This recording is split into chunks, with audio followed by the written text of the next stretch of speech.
வைர நெஞ்சம் வைர நெஞ்சம். அவளை வீட்டுல உட்கார வச்சிருந்தா குழந்தை பெற்றிருப்பா. அதுக்கு ஒன்னதான் அப்பன்னு சொல்லியிருப்பா. பண்ற தப்பெல்லாம் பண்ணிட்டு பேச வந்துட்டான். மறுபடியும் அவளால பிரச்சனை வரும்னு தெரிஞ்சுதான் சொத்தல நந்தினி பேருக்கு மாத்தி எழுதின. ஏண்டா உன் புத்தி அப்படி போச்சு? ஆமாமா, எங்க அப்பா முதல் எனக்கு இருக்கும். பொண்டாட்டி இருக்கும்போது உங்களை கல்யாணம் பண்ணிட்டு கூட்டு வந்தாருல. நல்ல எதிர்கேள்வி கேளு. இதெல்லாம் நந்தினிக்கு தெரிஞ்சா என்ன ஆகும்?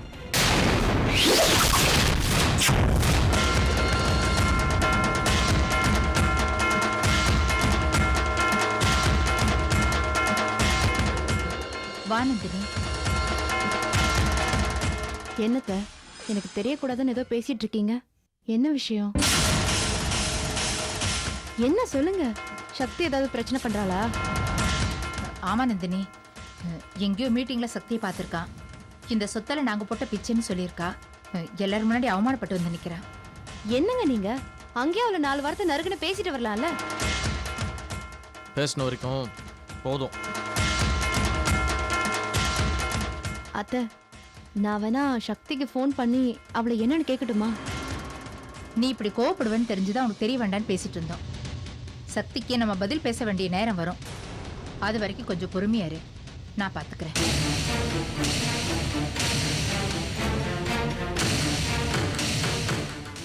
அத்தையும் அவரும் பேசிட்டு போறத பார்த்தா வேற ஏதோ விஷமம் இருக்கும் போல தோணுதே.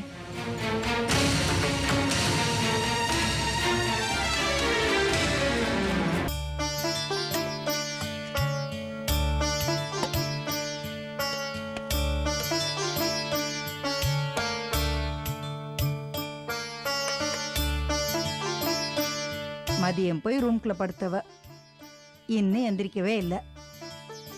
இவ்வளவு நாளா என் பிள்ளைக்கு நான் தானே சமைச்சு போட்டேன். இவ இடையில வந்தவ தானே.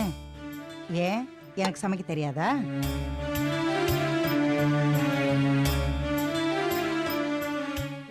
டேய் ரவி, என்ன இங்க உட்காந்துருக்க? சாப்பிட வரல? நான் சாப்பிட்றேன், முதல்ல நீ போய் சாப்பிடுமா. எனக்கு எல்லாம் தெரியும்பா. உன் பொண்டாட்டி ரூம்குள்ள படுத்திருக்கா. என் மேல இருக்கிற கோவமா இருக்கும். அது அவளுக்கு தெரியாதுல்லப்பா. உனக்கு அம்மா மேலதான் பாசம் அதிகமா இருக்குன்னு. நான் சாப்பிட்டேன். அவ மத்தியானத்துல இருந்து எதுவுமே சாப்பிடலப்பா. நீ என் மேல பாசமா இருக்கிறது பிடிக்காம உள்ள போய் படுத்துக்கிட்டு இருக்கா. இன்னும் ரூமை விட்டே வெளியில வரல. நீ போய் அந்த மகாராணியை கூப்பிட்டு சாப்பிடவே. அப்புறம் மருமகளுக்கு அலமேலு சோறே போடலன்னு ஊரெல்லாம் பேச போறாங்க. சரிம்மா.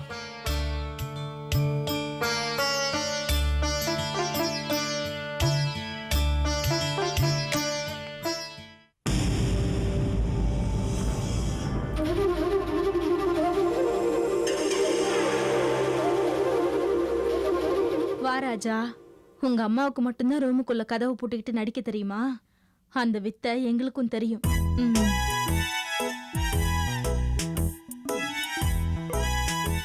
மகேஸ்வரி, ஏன் இப்படி பாக்குற? போதும், நீங்க பேசுனதெல்லாம். உங்களுக்கு உங்க அம்மா தானே முக்கியம். உங்களுக்கு கட்டிக்கிட்ட பாவத்துக்கு நான் இந்த ரூமுக்குள்ளே அடைஞ்சு கிடந்து செத்து தொலைறேன். ஏன் மகேஸ்வரி இப்படி எல்லாம் பேசுற? பேசாதீங்க. எல்லாத்தையும் தான் நான் கேட்டனே. என்ன உங்க அம்மா கிட்ட என்ன சொன்னீங்க? நான் பொல்லாதவளா? எனக்காக தான் நடிக்கிறீங்களா? வேணுங்க, வேணும், எனக்கு இதெல்லாம் வேணும். எங்க அம்மா அப்பா எல்லாரையும் விட நீங்க தான் முக்கியம்னு கல்யாணத்துக்கு சம்மதிச்சு உங்க பின்னாடி வந்தேன் பாருங்க. எனக்கு வேணும். ஓ, இதான் உன் பிரச்சனையா? நான் உன்னை பத்தி அம்மாட்ட தப்பா சொல்லிட்டேன்னு நினைக்கிறேன், அதானே? என்ன நினைக்கிறது? தப்பா தானே சொன்னீங்க. இதான் பெண் புத்தி பின் புத்தின்னு சொல்றது. ஒரு புத்தியும் இல்ல. எங்க புத்தி நல்ல புத்தி தான்.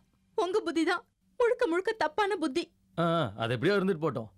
நான் ஏன் அம்மாட்ட உன்னை பத்தி தப்பா பேசினேன்னு உன்னால புரிஞ்சுக்க முடியல. நீ எல்லாம் என்ன படிச்சு என்ன பிரயோஜனம்? நான் ஏன் அம்மா கிட்ட அப்படி பேசினேன்னு நீ தெரிஞ்சுக்கணும், அவ்வளவுதானே? சொல்றேன். நான் வேலைக்கு போனதுல இருந்து சம்பள கவரை அப்படியே அம்மா கிட்ட கொடுத்துருவேன். திடீர்னு உன்னை கூட்டிட்டு போய் புடவை வாங்கி கொடுத்ததெல்லாம் அம்மாவுக்கு கோபம். இங்கதான் நீ ஒன்னு யோசனை பண்ணணும். சம்பள கவரை பிரிக்காம அம்மாட்ட கொடுக்கறவன் அம்மாவை கேட்காம உன்னை கூட்டிட்டு போய் புடவை வாங்கி தரானா, அவனுக்கு யார் மேல பாசம் அதிகம்? பொண்டாட்டி மேல, உன் மேல, என் மகேஷ் மேல.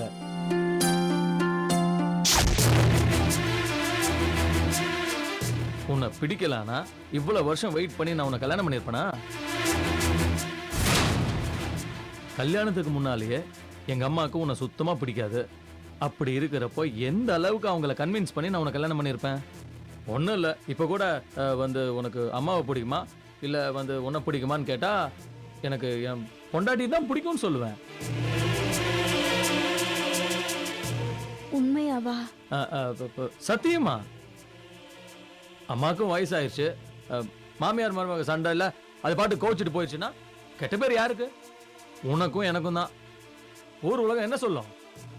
மருமக மாமியாரை அடிச்சு துரத்திட்டா பெத்த புள்ள கண்டுக்கலான்னு. எங்க அம்மா முன்னால அப்படி இப்படின்னு ஏதாவது திட்டுற மாதிரி நடிச்சா அவங்க வாயை மூடிட்டு இருப்பாங்க. நீ அதுக்கு போய் கோவிச்சிட்டு மத்தியானம் சாப்பிடாம வந்துட்ட. உங்க மனசுல இவ்ளோ இருக்குன்னு யாருக்கு தெரியும்? ஒரே வார்த்தையில சொல்லுங்க, உங்களுக்கு அம்மா முக்கியமா பொண்டாட்டி முக்கியமா? நீ எவ்வளவு தடவை கேட்டாலும் ஒரே பதில் தான், எனக்கு என் பொண்டாட்டி தான் முக்கியம், என் மகேஸ்வரி தான் முக்கியம்.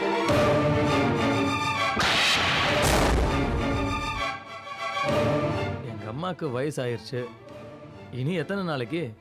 காலம் பூரா நீயும் நானும் தான் சேர்ந்து வாழ போறோம். எங்க அம்மா தான் புரிஞ்சுக்காம பேசுறாங்களா? நீ ஏன் அப்படி பேசுற? உங்களுக்கு என் மேல இவ்ளோ பாசம் இருக்குன்னு எனக்கு இப்பதாங்க புரியுது. உங்க அம்மா கிட்ட என்னை பத்தி திட்டினதுனால நான் தப்பா புரிஞ்சுக்கிட்டேன். இனிமே எப்பவுமே நான் உங்களை தப்பா நினைக்க மாட்டேன்.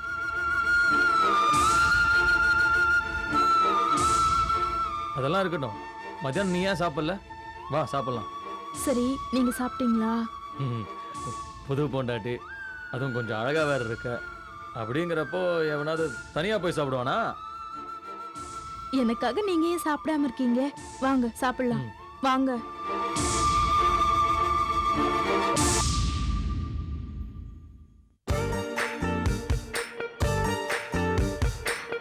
வாங்க உட்காருங்க. நீ உட்காரு, நான் எடுத்து வைக்கிறேன். நீங்களும் உட்காருங்க, ரெண்டு பேரும் சேர்ந்தே சாப்பிடலாம். நீ சொன்னா சரிதான்.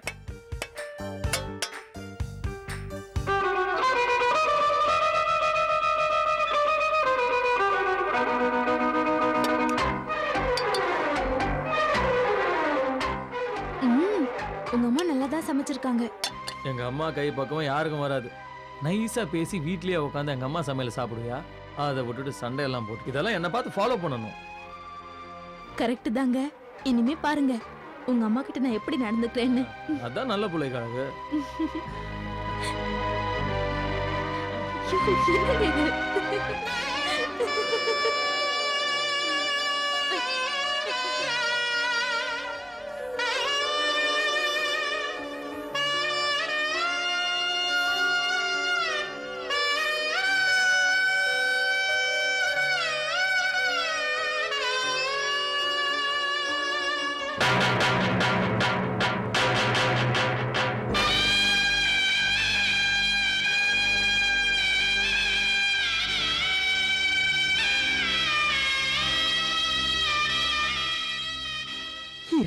வருஷம் பொத்தி பொத்தி வளர்த்தேன்.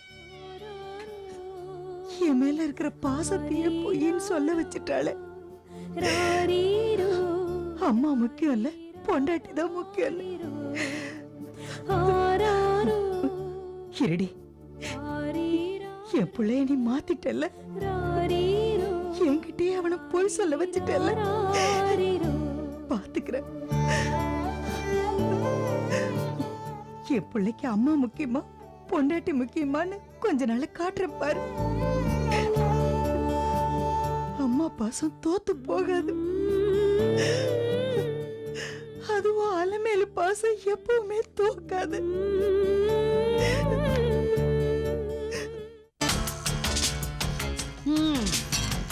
வர்றவன் போறவனுக்கெல்லாம் காப்பி போட்டு கொடுக்கறது அடிய பாக்கியம். உன் தலையெழுத்து ஆகி போச்சு. இந்த லட்சுமிக்கு பணம் சேர்த்து ஒரு செட்டில் ஆகலான்னு பார்த்தா நடக்க மாட்டேங்குது. 5 லட்சம் ரூபாய் எங்கேன்னு கேட்டு வைத்தீஸ்வரியன் நந்தினி போட்ட போடுல தன்னால மிரண்டு போய் கிடக்குறா. இனி அவ வேலைக்கு ஆக மாட்டா. இந்த சொடக்கு நந்தினிய காக்கா பிடிச்சாதான் லட்சுமிக்கு பணம் சேர்த்து ஒரு செட்டில் ஆகலாம். காப்பியை கொண்டு போய் கொடு.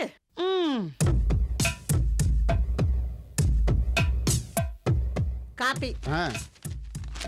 நீ இந்த வீட்டு வேலைக்காரியா? No, servant. அதுதானே தமிழ்ல கேட்டேன். அதுதான் நான் இங்கிலீஷ்ல சொன்னேன். ஹலோ, இந்த பாருங்க, வந்தமா காப்பியை சாப்பிட்டமா வேலையை பார்த்தமான்னு இருக்கணும். அனாவசியமான பேச்செல்லாம் பேசிட்டு இருக்க கூடாது. பாக்கியம். என்ன பாக்கியம்? Good morning madam. Good morning. Good morning sir. ஏய் உள்ள போ. ஓகே பாப்பா மேடம். உட்காருங்க சார். Thanks madam.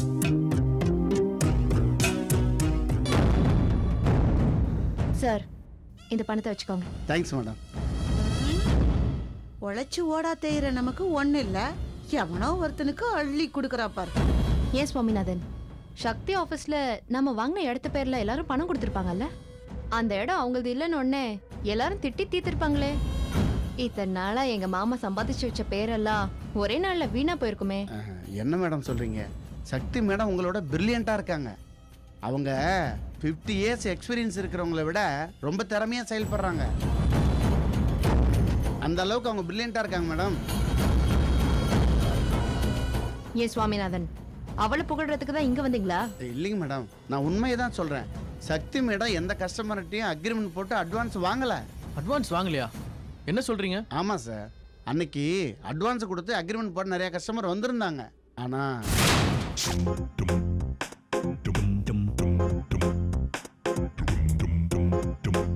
கேகே நகர்ல இருக்கிற சைட்ல பிளாட் கட்டி சேல்ஸ் பண்ண போறோம்னு நான் ஆடு கூட கொடுக்கல.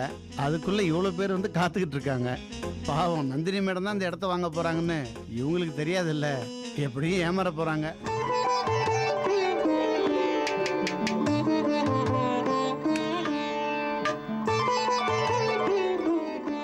இந்த மனுஷன் எவ்வளவு நல்லவரா வாழ்ந்துட்டு போனாரு.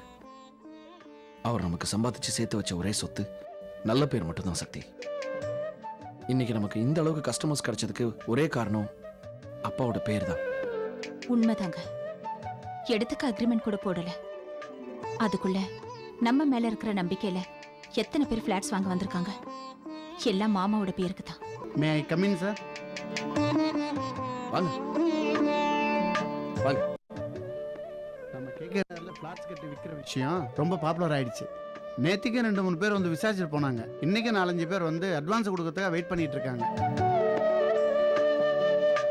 அட்வான்ஸ் வாங்கிட்டு அக்ரிமெண்ட் போட்டுடலாம் மேடம். ஆமா சக்தி, அவர் சொல்றது சரிதான். கேகே நகர் மெயின் ஏரியா, அங்க நிறைய ஆஃபர்ஸ் வரும். முதல்ல யார் வராங்களோ அவங்க கிட்ட அட்வான்ஸ் வாங்கி அக்ரிமெண்ட் போடுறதுதான் கரெக்ட்னு நான் நினைக்கிறேன். அவசரப்பட வேண்டாம், வந்தவங்க கிட்ட சும்மா பேசி அனுப்பிடுவோம்.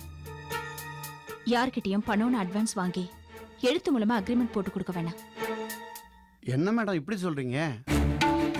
இன்னைக்கு கன்ஸ்ட்ரக்ஷன் ஃபீல்டில் நிறைய போட்டி இருக்கு. வந்த கஸ்டமர்ஸ் வேற இடத்துல அட்வான்ஸ் கொடுத்து பிளாட் வாங்கிட்டாங்கன்னா அப்புறம் நமக்கு தானே கஷ்டம்.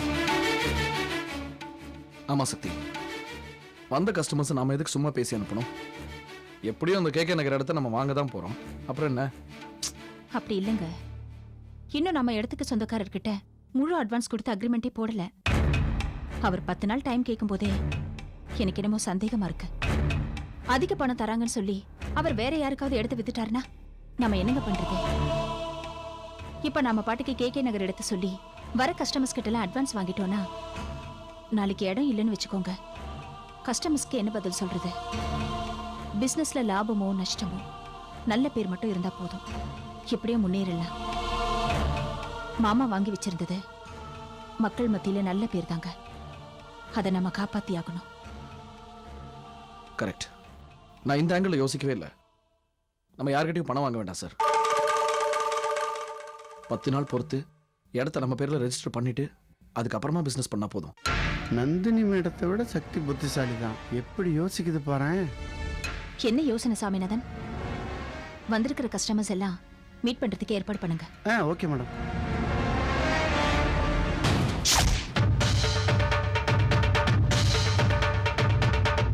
மேடம், நான் உண்மையை தான் சொல்றேன். நான் எவ்வளோ முயற்சி பண்ணேன் ஆனால் சக்தி மேடம் வந்தவங்க யாருக்கிட்டையுமே அக்ரிமெண்ட் போட்டு அட்வான்ஸ் வாங்க மாட்டேன்னு சொல்லிட்டாங்க. அவங்கள யாரும் ஏமாற்ற முடியாது மேடம். ஐயோ, அவளோட பெருமையை நான் கேட்கல. ஆமா, ஃப்ளாட் வாங்க வந்தவங்களாம் பணத்தோட திரும்பி போயிட்டாங்களா? அதுலேயும் சக்தி மேடம் புத்திசாலி தான். என்ன நடந்ததுன்னு சொன்னால் இன்னும் கோவப்படுவீங்க. பரவாயில்ல, சொல்லுங்க. கேகே நகரில் ஃப்ளாட்ஸ் வாங்க வந்தவங்க கிட்ட இதை விட வேற ஒரு நல்ல இடம் இருக்கு. அதில் ஜிம்மு, ஸ்விம்மிங் பூல்லு, கான்ஃபரன்ஸ் ஹாலு, இன்னும் இது மாதிரி பலவிதமான வசதிகள் இருக்கு அப்படின்னு சொல்லி கேன்வாஸ் பண்ண ஆரம்பிச்சிட்டாங்க. ஆக மொத்தத்தில் வந்த கஸ்டமர்ஸை வெளியில விடல மேடம். சக்தி மேடம் மட்டும் அப்படி கேன்வாஸ் பண்ணாம இருந்திருந்தாங்கன்னா கேகே நகர் இடம் உங்ககிட்ட இருக்கிறது தெரிஞ்சு ஃப்ளாட்ஸ் வாங்க வந்திருப்பாங்க. மொத்தமா கவுந்துட்டோம் மேடம். நந்தினி, இதுக்கு தான் சொன்னேன், சக்திக்கு எதிராக எந்த ஒரு முடிவு எடுத்தாலும் நல்லா யோசிச்சு தான் முடிவு எடுக்கணும்னு. அன்னைக்கு ஆபீஸ்ல சக்தியை வரும்போது திமிரா பேசும்போதே நினைச்சேன் இப்படி ஒரு விஷயம் இருக்குன்னு. முன்ன பின்ன யோசிக்காம இந்த மாதிரி ஏதோ ஒன்று பண்ணிடுறது, கடைசியில் மாட்டிட்டு முழிக்கிறது யாரு? நாம தான். இப்ப நமக்கு தான் 1 லட்ச ரூபா லாஸ். ஏழை விடுற அன்னைக்கும் இப்படிதான் ஏமாந்தோம். இப்படியே போயிட்டு இருந்தா மொத்தமா நம்ம லாஸ் தான் போவோம். இந்த பார், இனிமே பிசினஸ் விஷயத்துல நீ தலையிடாத, எல்லாத்தையும் நான் பாத்துக்கிறேன். ஆனந்த், இந்த விஷயத்துல நந்தினியை குறை சொல்லாத. சக்தியை விட நந்தினி தான் புத்திசாலி. அவ கம்பெனிக்குள்ள நம்மால உட்கார வைக்கிறது எவ்வளவு பெரிய புத்திசாலித்தனமான விஷயம் தெரியுமா?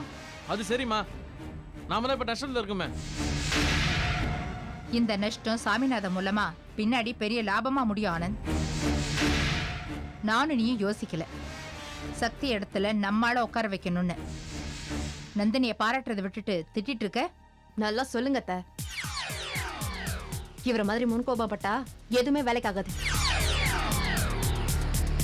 மேடம், கொடுத்த வேலையை நான் ஒழுங்கா செய்யலைன்னு நீங்க நினைச்சீங்கன்னாக்க நீங்க கொடுத்த பணத்தை திருப்பி வாங்கிக்கோங்க மேடம். கொடுத்த பணத்தை திரும்பி வாங்குற பழக்கம் எனக்கு கிடையாது சுவாமிநாதன். இனிமேதான் உங்களுக்கு அதிக வேலையே இருக்கு. என்ன மேடம் பண்ணணும்? முதல்ல சக்தி ஆஃபீஸ்க்கு போய் அங்கிருந்து எனக்கு ஃபோன் பண்ணுங்க. நான் சொல்றதை செய்யுங்க. நான் நினைச்சது மட்டும் நடந்துருச்சுன்னா சக்தியோட ஆஃபீஸை இழுத்து முடி சீல் வைக்க வேண்டியதுதான். பாப்பா மேடம், நீங்க சொன்னா சரியா இருக்கும், கரெக்டா இருக்கும். அந்த சக்தி கம்பெனியை இழுத்து மூடிட்டு அம்போன்னு போறா பாருங்களேன். மேடம், நீங்க என்ன சொன்னாலும் அதை செய்யறதுக்கு நான் காத்திருக்கேன் மேடம். உங்களுக்கு எதிரினா எனக்கும் எதிரி தான் மேடம். நான் பாத்துக்கிறேன் மேடம். வரேன் மேடம். வரேன் சார்.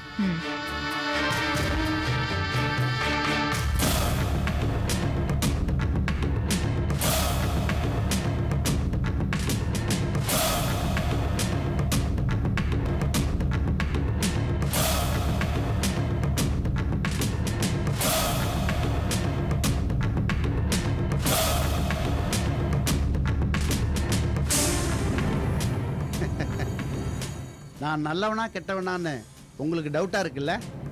இப்படி தான் நாயகன் படத்தில் கமல் சாரை பார்த்து ஒரு குழந்தை கேட்கும், நீங்கள் நல்லவரா கெட்டவரான்னு. அதுக்கு அவர் சொல்லுவார், தெரியலையேம்மாம்பாரு. ஆனால் நான்